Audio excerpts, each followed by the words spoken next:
The night sky looked different from how it usually did when Vrixia first arrived on Earth. The stars seemed smaller and the air felt heavy in her lungs. Her spaceship had landed in a field outside a small town. The trip from her home planet Zorax had taken many space days, but she was finally here on the planet her people had been watching for so long. Vrixia stepped out of her ship and breathed in Earth air. She had purple skin with small dots that glowed like tiny stars. Her eyes were big and golden, seeming to catch all available light. Long silver hair moved around her head as if it floated in water, even though there was no wind. On Zorax, females like her ruled everything. Males only existed to work and help make babies. They had no say in how things worked. She touched the small device on her neck that would help her speak and understand human language.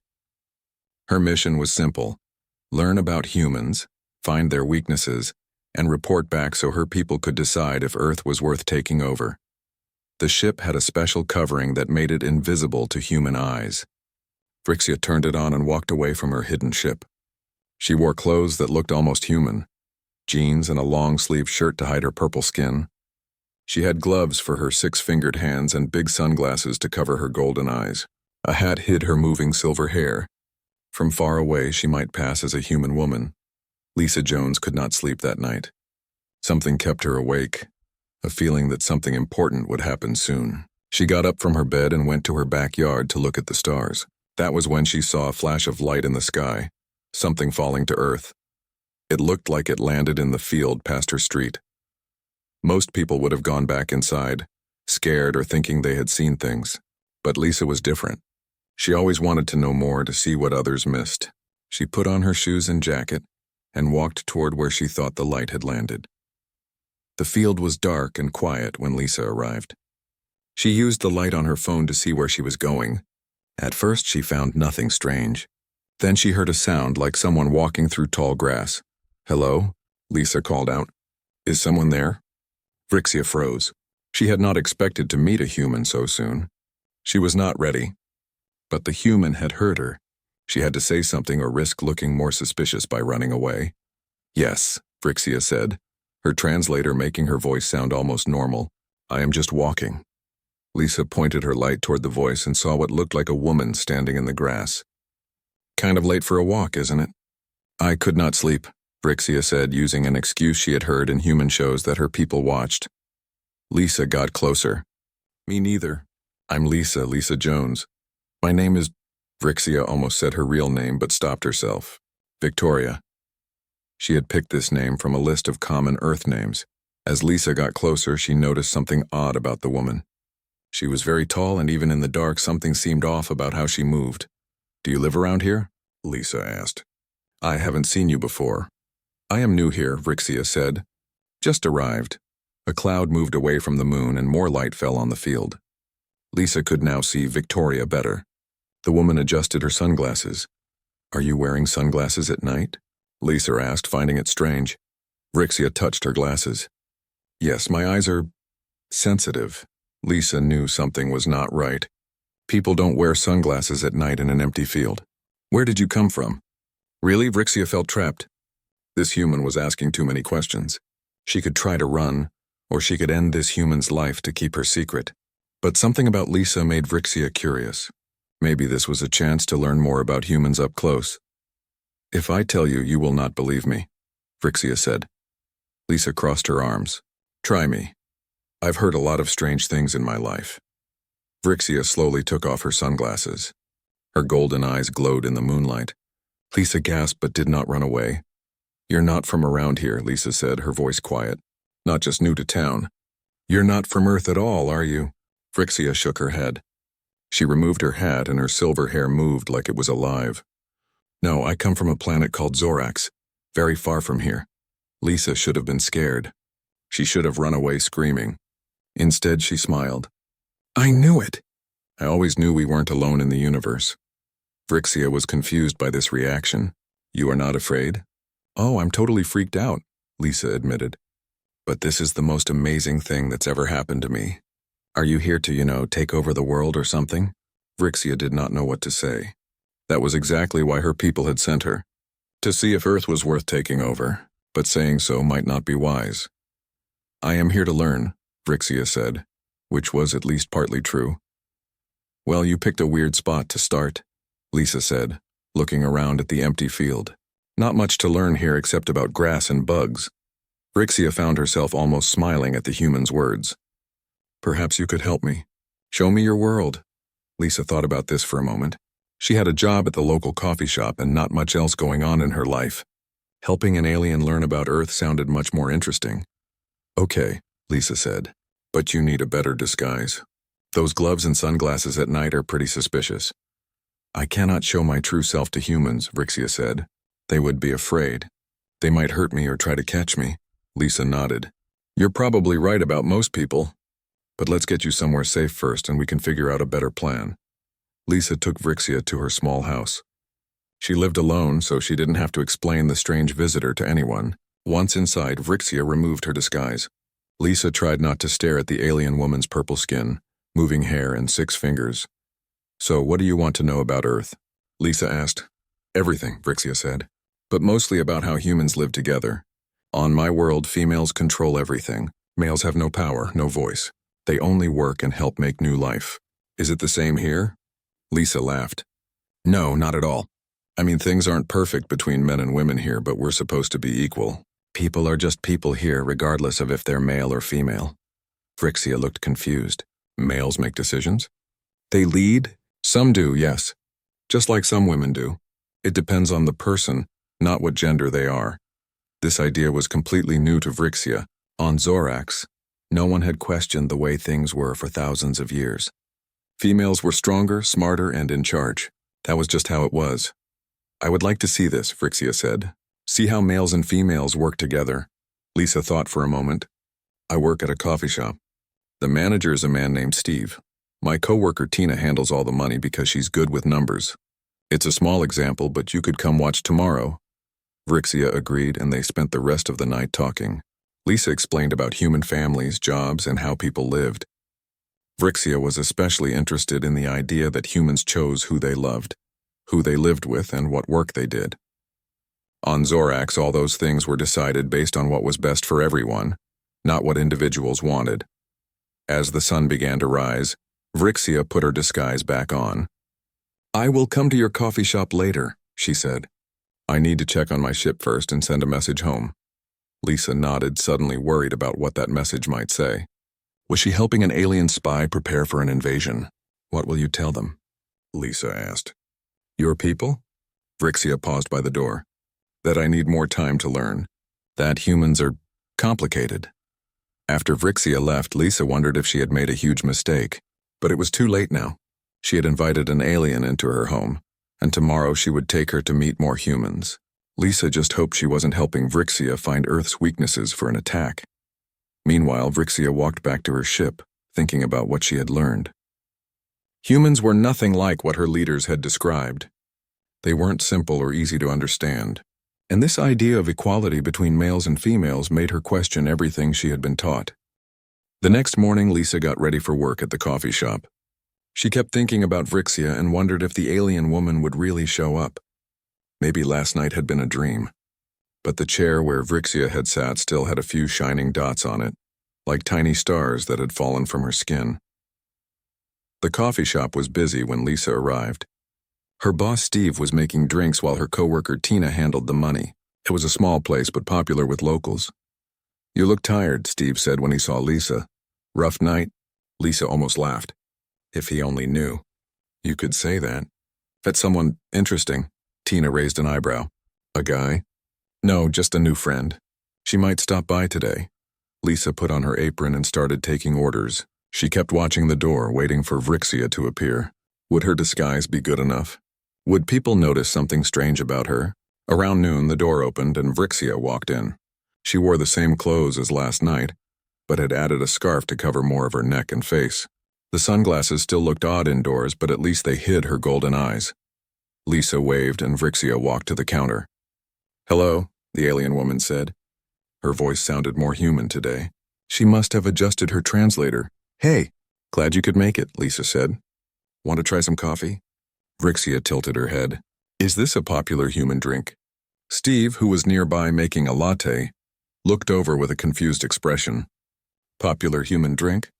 As opposed to what, alien drinks? He laughed at his own joke. Lisa laughed too, but nervously. Victoria's from very far away. They don't have much coffee where she's from. Well then, you've got to try it, Steve said. First one's on the house. Vrixia watched as Steve made her a simple coffee with cream. His hands moved quickly and with purpose. On Zorax, male workers were slow and needed constant direction from females. But Steve worked on his own, knowing what to do without being told. Tina handed Vrixia the coffee. Careful, it's hot. Vrixia took a small sip. The taste was strong and bitter even with the cream. She had never had anything like it. On Zorax, drinks were sweet or sour, never bitter. But after a second sip, she found she liked it. This is good, she said. Thank you. Take a seat, Lisa suggested. I'll join you on my break. Vrixia found a table in the corner where she could watch everything. She observed how men and women came in together, talking and laughing. Some came alone to work on small computers. Others met friends. Everyone seemed free to do what they wanted. A man sat at the table next to hers. He had a book and was reading while drinking his coffee. Vrixia looked at the book's cover. It showed stars and planets. Are you interested in space? The man asked, noticing her looking. Vrixia nodded. Yes, very much. I'm Kyle, the man said. I teach science at the high school. Space is my favorite subject. I am Victoria, Vrixia replied. I find space fascinating, Kyle smiled. Me too. Always wondered if there's life out there somewhere. Vrixia almost laughed. If he only knew he was talking to an alien right now. I think there must be, she said. What do you think they'd be like? Aliens, I mean. Kyle turned in his chair to face her better. Scary monsters like in movies, or maybe just different versions of us? Perhaps they would look strange to you, Vrixia said carefully. But they might think the same about humans. Kyle nodded. That's a good point. Beauty and normality are all relative, right? One culture's monster is another's ideal. This man was smarter than Vrixia expected. On Zorax, her people believed humans were simple creatures who only cared about basic needs like food and fighting. But this human was thinking about big ideas. Lisa came over with her own coffee and sat down. I see you've met Kyle. Yes. We were discussing space and possible alien life, Vrixia said. Lisa tried not to react. Really, that's interesting. Kyle didn't notice Lisa's discomfort. Victoria has some cool ideas about how aliens might perceive us. Very philosophical. She's full of surprising ideas, Lisa agreed. Hey Kyle, do you have plans tonight? Some friends are coming over to my place. You should join us. Bring your telescope. Kyle looked pleased by the invitation. Sure, sounds fun. Around 8? Perfect, Lisa said. After Kyle left to get back to his reading, Lisa leaned closer to Vrixia. I hope that was okay. I thought maybe meeting a few more humans in a small group might be good for your research. Vrixia nodded. Yes, very helpful. Thank you. Kyle is smart but kind, and he loves space. Maybe you can tell him you're an alien and see how he reacts. Lisa was joking, but Vrixia looked alarmed. I cannot reveal myself, she said. It would put me in danger. I was kidding, Lisa assured her. But my friends are good people. You'd be safe with us. For the rest of Lisa's shift, Vrixia watched how the coffee shop worked. Steve and Tina shared jobs and helped each other. Customers came and went, men and women, old and young, all different in how they looked and acted. Everyone seemed to have their own way of being, their own choices. When Lisa finished work, they walked back to her house together. Vrixia had many questions. The man Kyle, he works teaching young humans about space. Yes, he's a high school science teacher. He teaches teenagers. And he chose this work? Lisa nodded. Sure, people pick what jobs they want to do if they can. Some jobs are harder to get than others. On Zorax, no one chooses, Vrixia explained. Males do physical work. Females do thinking work and lead. No one asks what you want. That sounds limiting, Lisa said.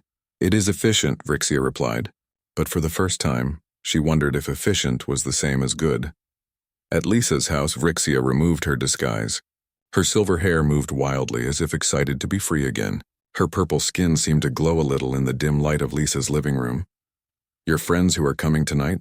Should I put my disguise back on? Vrixia asked. Lisa thought about this. My friends Mary and Sam would probably be okay with the truth. They're both into sci-fi and open-minded. Kyle too, like I said. But my other friend Olivia might freak out. Freak out? Get scared, maybe tell other people. It could be dangerous for you. Vrixia nodded. Then I will wear my disguise. They spent the next few hours preparing for the small party. Lisa taught Vrixia how to make simple human food: chips with dip, small sandwiches, and cookies. Vrixia was fascinated by cooking. On Zorax, food was made by machines, not by hand. What did you tell your people? Lisa asked as they worked. In your message this morning? Vrixia was quiet for a moment. I told them humans are complex, that I need more time to study your ways before they can decide about Earth. Decide what about Earth exactly? If it is worth taking, Vrixia said simply. Lisa nearly dropped the plate she was holding. Taking? You mean invasion? My people have been watching Earth for many years, Vrixia explained. They see your wars, your pollution, how you hurt each other. They think humans waste this beautiful planet. They think they could do better with it. And what do you think? Lisa asked, her voice shaking a little. I am not sure anymore, Vrixia admitted. Yesterday I would have agreed with them. But now I have met humans. Real humans, not just images from far away. You are more than what we thought. Before Lisa could respond, the doorbell rang. Her friends had arrived. Vrixia quickly put on her disguise. The first to arrive were Mary and Sam, a couple who had been together for 5 years. Mary worked as a nurse and Sam as a computer programmer. They brought wine and more snacks. Kyle came next with his telescope and a book about stars he thought Victoria might like. Last was Olivia, who worked with Lisa at the coffee shop on different shifts. Lisa introduced Vrixia as Victoria, a friend visiting from far away. No one questioned this, though Kyle looked at her more closely than the others. They all sat in Lisa's living room talking and eating.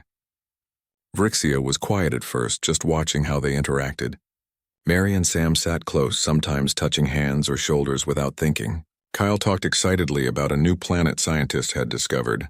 Olivia told funny stories about difficult customers at the coffee shop. So Victoria, where are you from exactly? Olivia asked during a pause in conversation. Very far north, Vrixia said, using the stories she and Lisa had prepared. A small community most people have never heard of. What brings you to our little town? Sam asked. I am studying how people live in different places, Vrixia said. Your ways are very interesting to me.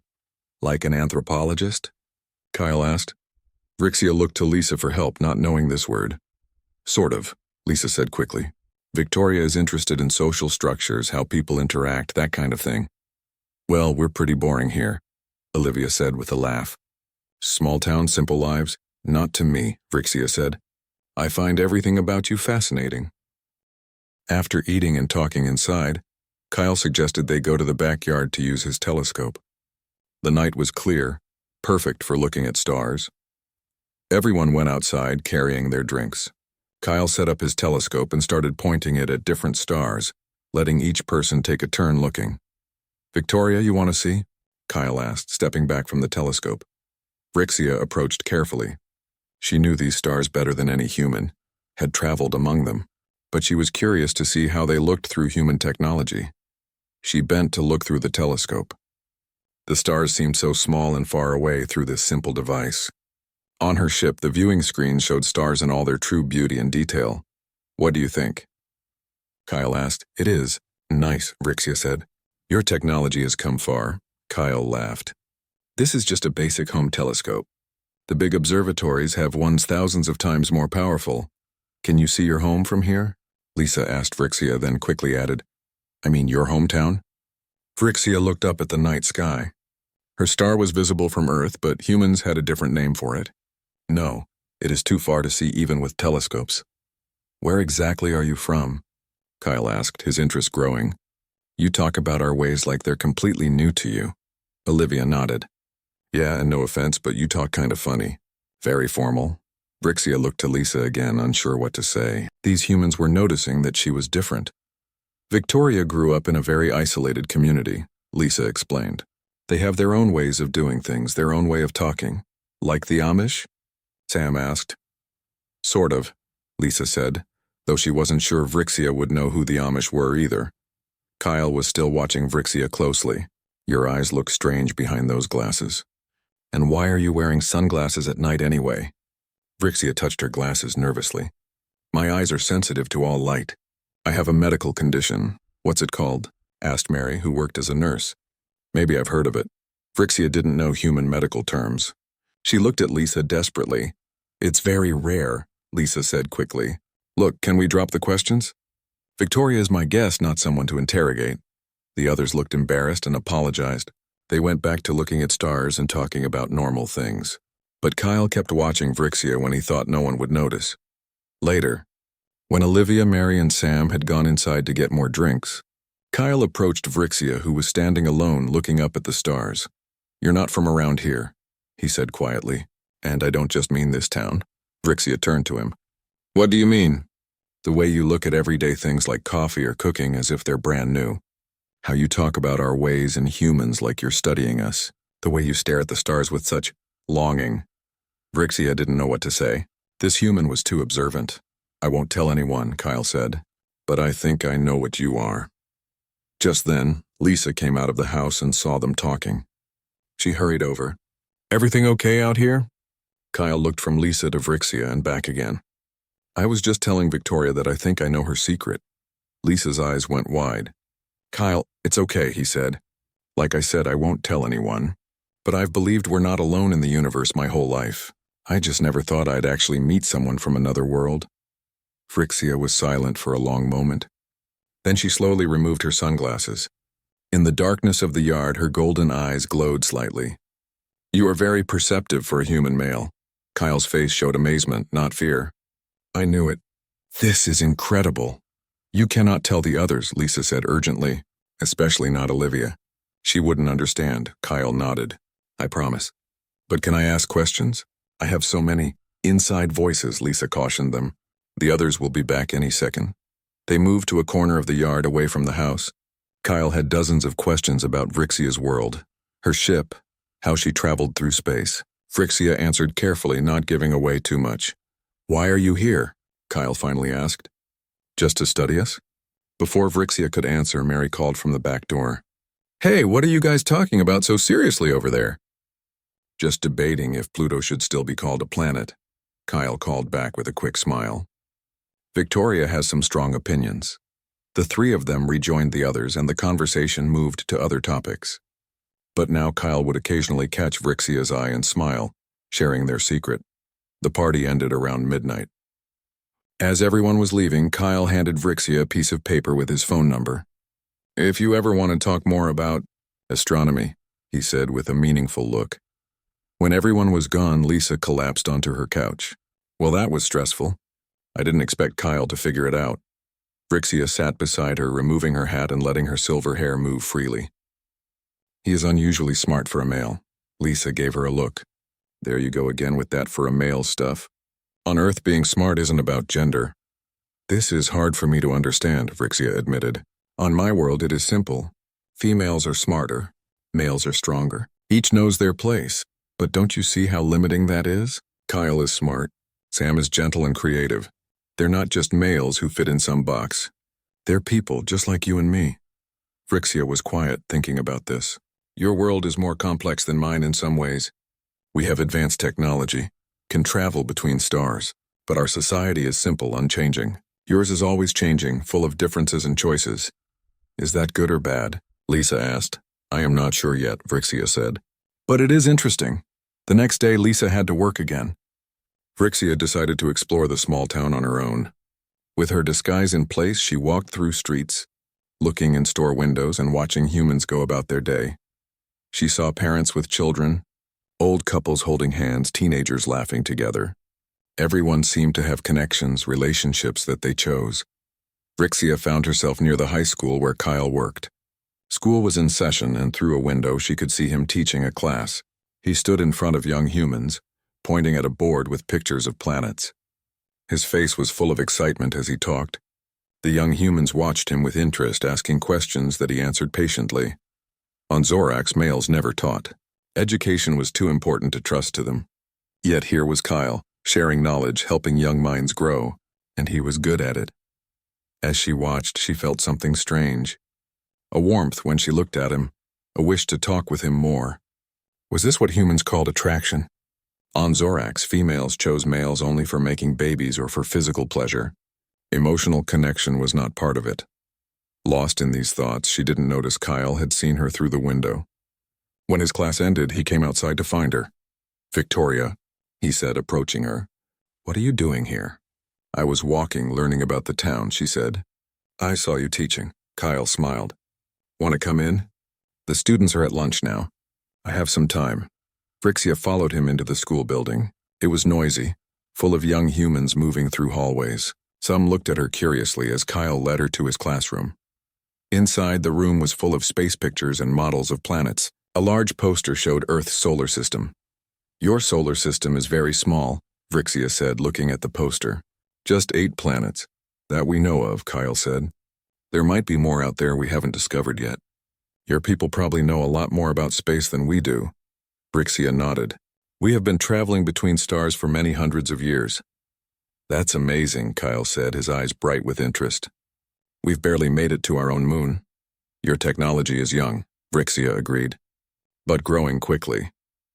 "Too quickly, some might say," Kyle said, his face becoming more serious. "We develop technology faster than we develop the wisdom to use it well." This was a surprising insight from a human. On Zorax, they believed humans were clever with making things but had no deeper wisdom. "That is a wise observation," Phrixia said. "On my world, we have great technology, but some of our ways of thinking have not changed for thousands of years."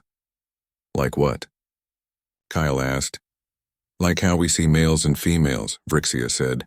"It has always been the same. But here I see males teaching, leading, thinking in deep ways. It makes me wonder if my people are wrong about some things." Kyle considered this. Every society has blind spots, things that seem normal until you see another way of doing things. They talked for nearly an hour, until Kyle had to teach his next class. Phrixia found herself not wanting to leave. Talking with him made her think in new ways. "Can we talk more later?" she asked. "I have many questions about humans." "About Earth, I'd like that," Kyle said. "How about dinner tonight?" "There's a nice restaurant by the lake." Phrixia agreed, though she felt nervous. Was this what humans called a date? She had seen such things in human shows that her people watched but never experienced one herself. She walked back to Lisa's house, her mind full of new thoughts. She needed to send another message to Zorax today, but what would she tell them? The more she learned about humans, the more complicated her feelings became. When she reached Lisa's house, she found a small communication device from her ship waiting for her. It had been programmed to find her if her leaders needed to speak with her directly. This was unusual. Normally, she would report to them, not the other way around. She activated the device and a small hologram appeared. It was her leader, Supreme Female Zara. Phrixia sat alone in Lisa's house, the message from Supreme Female Zara still echoing in her mind. 7 days until her people arrived. 7 days until everything changed for Earth. She had been sent to study humans, to find their weaknesses. Instead, she had found things that made her question her own world. When Lisa came home from work, she found Phrixia sitting in the dark, her disguise off, her silver hair moving slowly like it was sad. "Victoria? What's wrong?" Lisa asked, turning on a light. Phrixia looked up, her golden eyes troubled. "My leaders contacted me today. They are coming. A bigger ship. Many of my people. In 7 days," Lisa sat down quickly. "Coming here? Why?" "To begin taking Earth," Phrixia said simply. "They have decided to move forward with their plans, based on what you've told them. But you said you were going to need more time." Phrixia shook her head. "They grow impatient. They see Earth as a rich planet with resources they want. They believe humans waste what they have, hurt their own world." Lisa's face showed fear and anger. "So they're just going to take it? What about us? What happens to humans in this plan?" "Some would be kept as workers. Many would be removed." "Removed? You mean killed?" Lisa stood up, her hand shaking. "Not killed. Moved to another planet. One less nice than Earth, but livable." Phrixia looked down. "It is how my people have always expanded. We find worlds, take what we need, move the native life forms if they are intelligent enough to be useful." "That's horrible," Lisa shouted. "You can't just move an entire species off their home planet. Earth is ours. We belong here." Phrixia had never thought of it this way before. On Zorax, they were taught that stronger civilizations had the right to take from weaker ones. It was the natural order of things. "I am sorry," Phrixia said quietly. "I did not make this decision." "But you're part of it," Lisa said, her voice breaking. "I trusted you. I welcomed you into my home, introduced you to my friends. And all this time, you were just helping plan an invasion." Phrixia felt a strange pain in her chest. Was this what humans called guilt? I was doing my duty to my people, but now I am not sure it is right. Lisa wiped tears from her face. What happens now? Is there anything we can do? Phrixia thought for a moment. I do not know. I have never questioned my leaders before. This is new for me. Well, you better figure it out fast, Lisa said, because in 7 days everything I love will be gone. And it will be partly your fault. Lisa went to her room and closed the door. Phrixia sat alone again, thinking. She had a duty to her people, but what if her people were wrong? What if taking Earth from humans was not right? She remembered her dinner plans with Kyle. Should she still go? Maybe he would have ideas. He was smart, and he knew what she was. Phrixia put her disguise back on and left a note for Lisa explaining where she was going. Then she walked to the restaurant by the lake where she had agreed to meet Kyle. The restaurant was small but nice, with lights that made the water of the lake sparkle. Kyle was waiting outside when she arrived. Victoria, he said with a smile. Then he saw her face. What's wrong? We need to talk, Phrixia said. Somewhere private. Kyle looked concerned but nodded. Let's walk by the lake instead of eating here. They walked along a path beside the water. The night was warm and the moon made a bright path on the lake. Under different circumstances, it would have been beautiful. When they were far from other people, Phrixia told Kyle everything. About her mission, about the message from her leader, about the ship coming in 7 days. Kyle listened without interrupting. When she finished, he was quiet for a long time. I always imagined meeting aliens would be amazing, he finally said. I never thought it would mean the end of everything. I do not want it to be the end, Phrixia said. I have seen things here, learned things that make me question what my people plan. Like what? Kyle asked. Like how your males and females are equal but different, how everyone can choose their own path, how you care for each other not because of duty but because of feelings. She looked at him. On my world, I would never talk to a male like this as an equal. I would never feel... She stopped. Feel what? Kyle asked softly. Confused, interested, drawn to know more. Phrixia wasn't sure she had the right human words for what she felt. These feelings are not part of my world. Kyle took her hand. His touch was warm through her glove. It sounds like your world could learn from us just as we could probably learn from you. That's how it should work. Sharing knowledge, not taking by force. Yes, Phrixia said. That feels right to me now. But my leaders will not see it this way. To them, Earth is just another resource to use. Then you have to change their minds, Kyle said. Phrixia laughed. A short, sad sound. One female cannot change the mind of the Supreme Council. It is not done. Has anyone ever tried? Phrixia thought about this. Not that I know of. On Zorax, everyone knows their place and stays in it. Maybe it's time someone broke the rules, Kyle suggested. You know both worlds now. You see things differently.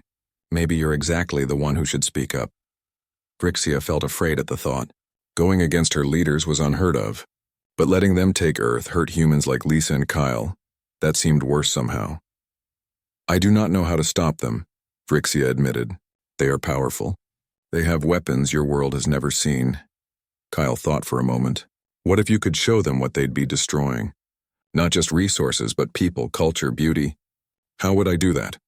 We have 5 days before they arrive, right? Let's show you as much of humanity as we can, good and bad. Then you can share it with them. It wasn't much of a plan, but it was something. Phrixia nodded slowly. I will try. They walked back toward town, talking about places Phrixia should see, people she should meet. For the first time since receiving the message from her leader, she felt a small hope. When they reached the street where they needed to part ways, Kyle hesitated. Can I ask you something? Yes. What do you look like? Really look like? Without the disguise, Phrixia glanced around. The street was empty. Slowly, she took off her sunglasses. Her golden eyes glowed in the darkness. Then she removed her hat, letting her silver hair move freely in the night air.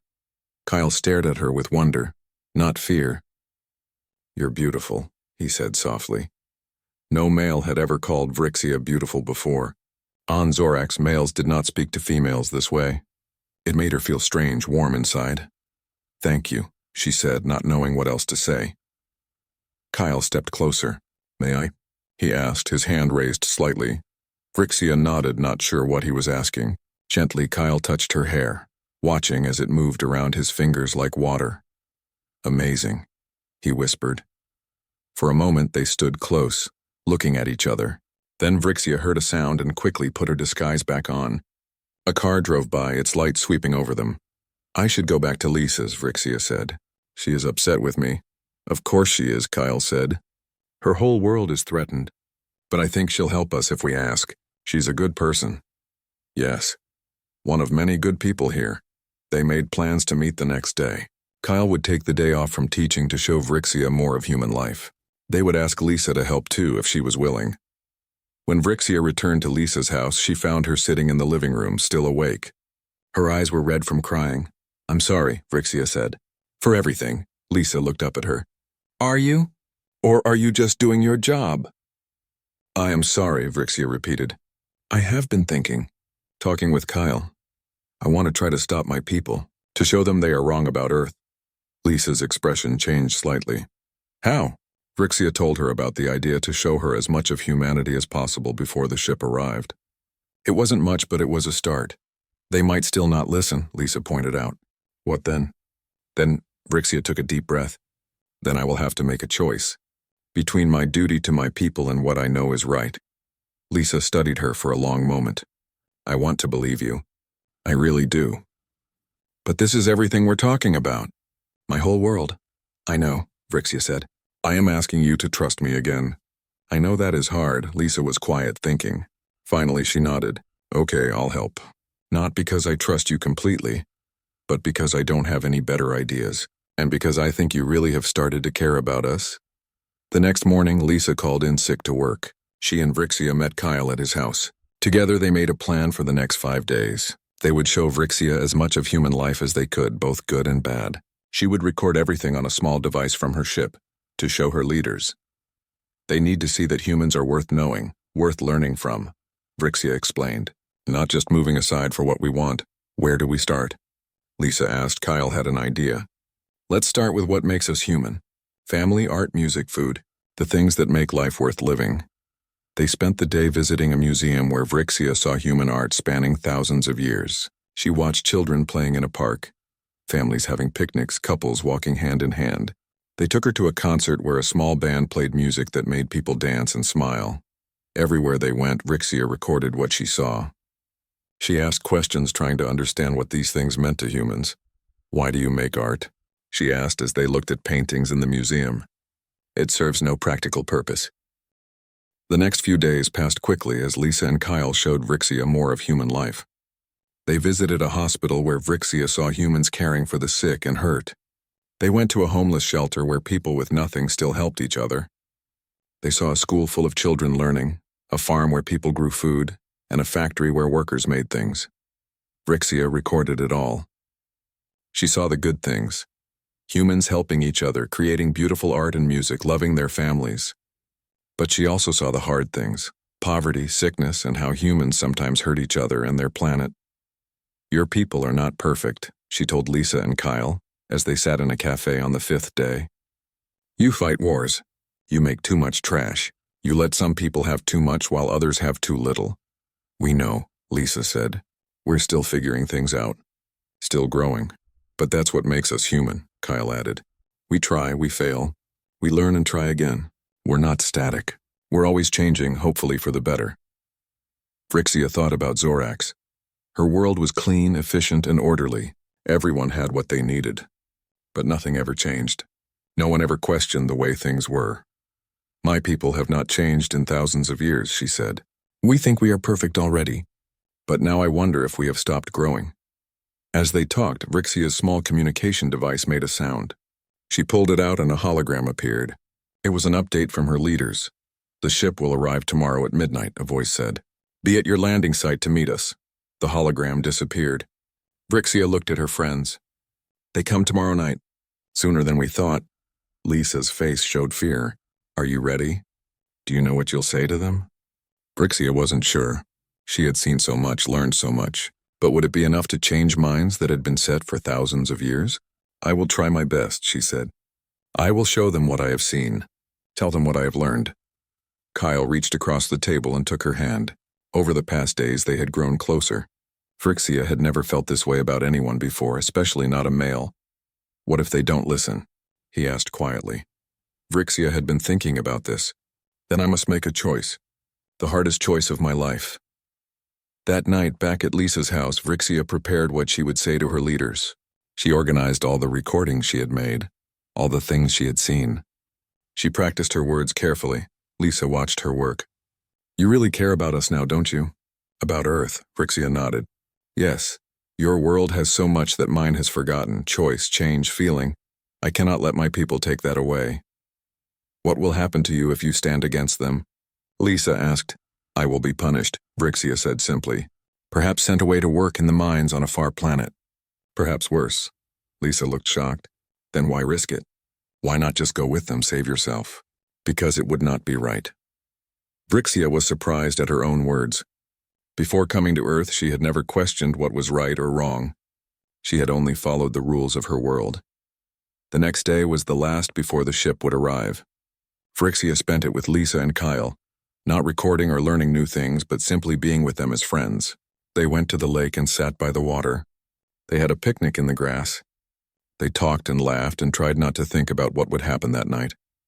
As the sun began to set, Vrixia knew it was time to go to her ship. To wait for her leaders. I want you both to stay away, she told Lisa and Kyle. It could be dangerous. No way, Lisa said firmly. We're coming with you, Kyle nodded. Whatever happens, we face it together. Vrixia felt that strange warmth in her chest again. On Zorax, no one would risk themselves for someone else like this. Thank you, she said softly. But please stay hidden. My leaders must not see you until I have spoken to them. They agreed to this plan. As darkness fell, they walked together to the field where Vrixia's small ship was hidden. She removed the cover that made it invisible, and they went inside. The ship was small but had enough room for the three of them. Lisa and Kyle looked around with wonder at the strange technology. This is amazing, Kyle said, touching the control panel with its lights and symbols he couldn't read. Vrixia showed them a small room at the back of the ship. Wait here. You will be able to hear and see what happens, but my leaders will not see you. Lisa hugged Vrixia tightly. Be careful. And remember, Earth is worth fighting for. Kyle's hug lasted a little longer. You're the bravest person I've ever met, he whispered. Vrixia felt tears in her eyes. Another new feeling she had learned on Earth. Thank you for showing me what it means to be human. As midnight approached, Vrixia went outside to wait. The sky was clear, full of stars. Soon, one of those stars began to grow brighter. It moved across the sky, getting larger and larger. The ship of her people was coming. The ship was huge, much bigger than her small craft. It hovered silently over the field, lights glowing on its underside. Then a beam of light shot down and three figures appeared. They were females like Vrixia, with purple skin and moving silver hair. But they wore the formal clothes of leaders, long robes with symbols of their rank. Vrixia bowed low, as was proper. Supreme females, welcome to Earth. The tallest of the three, Supreme Female Zara, stepped forward. Vrixia, we have received your reports, but they have been confusing. You speak of humans as if they are worth knowing, not just using. That is what I have learned, Supreme, Vrixia said. Please, let me show you what I have seen. She activated her recording device and images appeared in the air between them. Humans making art, caring for each other, working together, learning, growing, trying to be better.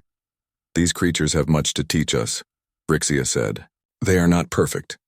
They make mistakes, but they learn from them. They change. Our people have not changed in thousands of years. The three leaders watched the images with cold eyes. This is irrelevant, Zara said when the recording ended. We did not come to learn from humans. We came to take their world, which they are damaging with their primitive ways. But they are trying to do better, Vrixia argued. They deserve the chance to grow, to find their own path, just as they have shown me that our path may not be the only right one. The second leader, Supreme Female Tora, looked at Vrixia sharply. You sound like you care for these creatures. Have you forgotten who you are? Where your loyalty belongs? I know who I am, Vrixia said. I am loyal to what is right, and taking Earth from humans is not right. The third leader, Supreme Female Kayla, stepped forward.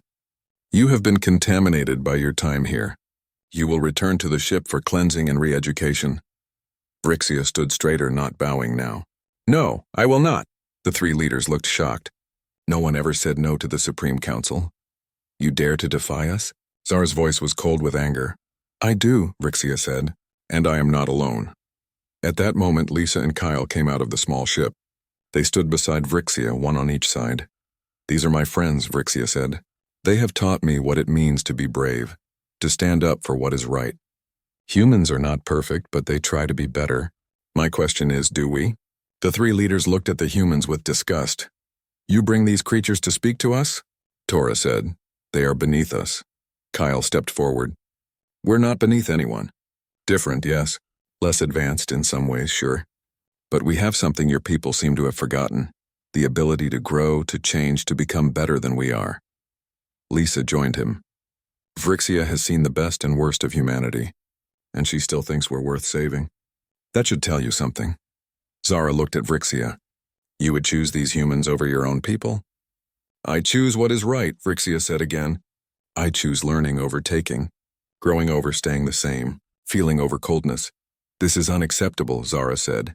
Guards, take her for re-education, and take these humans for study. From the big ship, more purple-skinned figures appeared. These were males, tall and strong, wearing armor. They moved toward Vrixia, Lisa, and Kyle. Vrixia stepped in front of her friends. No, I will not let you take them. One of the males grabbed Vrixia's arm. Without thinking, she fought back, pushing him away with strength she didn't know she had. The other guards surrounded them. Stop! A new voice rang out. Everyone turned to look. Another figure had appeared from the ship. This one was different. She was older, with silver hair that barely moved anymore. Her purple skin was pale with age. It was elder female Mira, the oldest and wisest of all Zoraxians. Elder Mira, Zara said with surprise. Why have you left the ship? Because I heard something interesting, Mira said, walking slowly toward them. I heard a young female standing up for what she believes is right. This has not happened on Zorax in my lifetime. She came to stand before Vrixia. You have changed, young one. You have learned new ways of seeing. Vrixia bowed to the elder. Yes, elder. I have seen that our way is not the only way, that perhaps we have stopped growing while humans continue to grow. Mira nodded slowly. I have wondered this myself. For many years I have watched as our people became more fixed in our ways, more sure that we were right about everything. She turned to the three leaders. Perhaps we should listen to this young female. Perhaps we should learn from these humans instead of taking from them. But elder, Zara protested, we have always expanded this way, taking worlds from lesser beings.